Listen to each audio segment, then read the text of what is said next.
The Russian military lost 1,140 troops, 59 artillery systems, and 70 unmanned aerial vehicles, UAVs, in the space of 24 hours, according to figures from the General Staff of the Armed Forces of Ukraine. The report, posted early on Friday to the Ukrainian Ministry of Defense's official X, formerly Twitter, page, also said 8 tanks, 4 multiple launch rocket systems, 119 vehicles, and a helicopter was destroyed over the same period. Russia doesn't publish its military losses, and analysts are skeptical of reports released by both sides.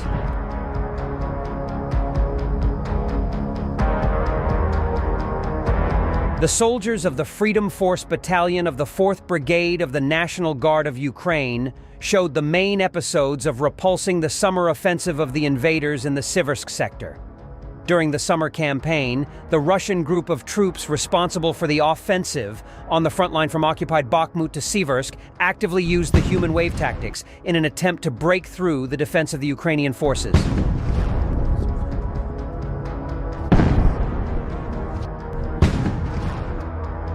One of the manifestations of this tactic was the widespread use of the passenger cars for the rapid frontal attacks, which resulted in heavy losses from artillery and mine explosions.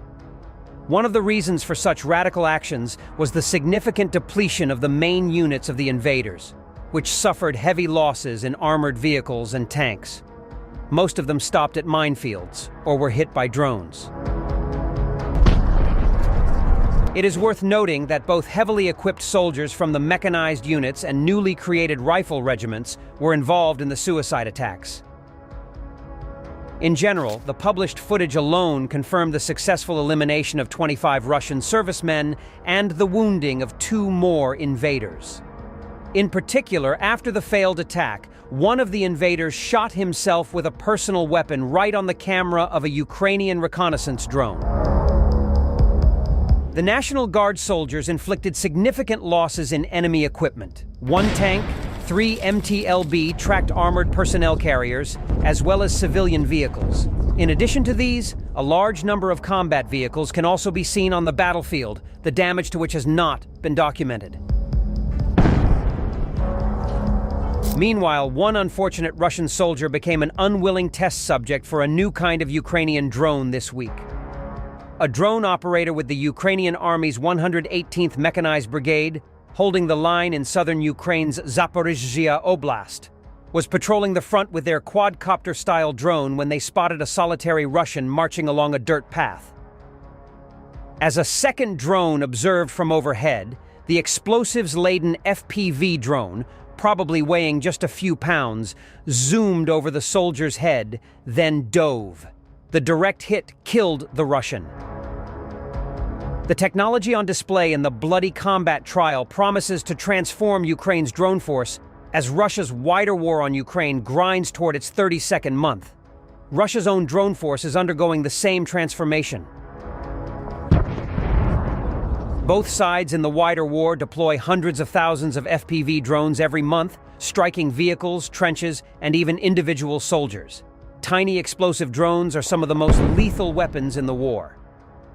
But for the first 2 years of the wider conflict, the drones' lethality depended almost entirely on the skill of their operators. Typically, a human pilot wearing a virtual reality headset remotely steers an FPV in real time.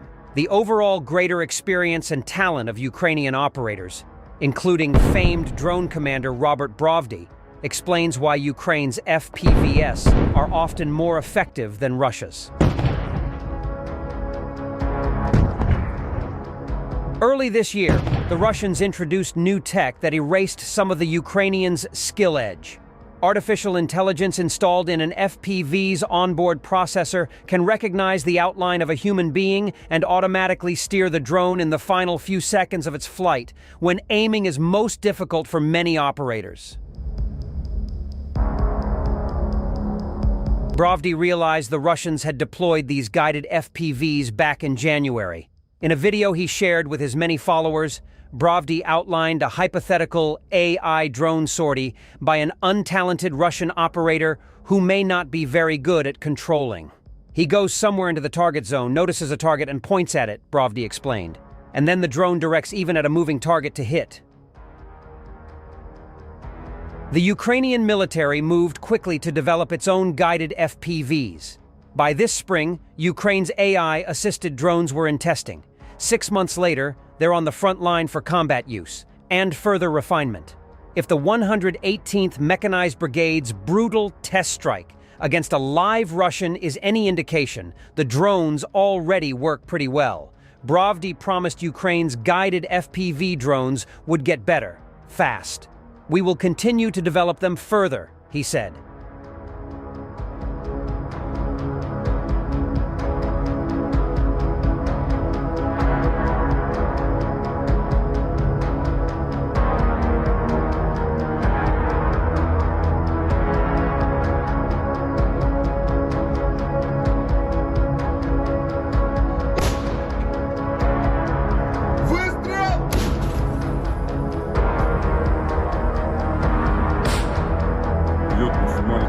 Поехали на шоссе Родины, все будет погонять.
Передаем все цели своим артиллеристам, чтобы поразить ее. Это намного быстрее, чем найти внутри армии, кто нам поразит цель. Нам хватает времени 15 минут, чтобы поразить цель. Навестись, корректировать.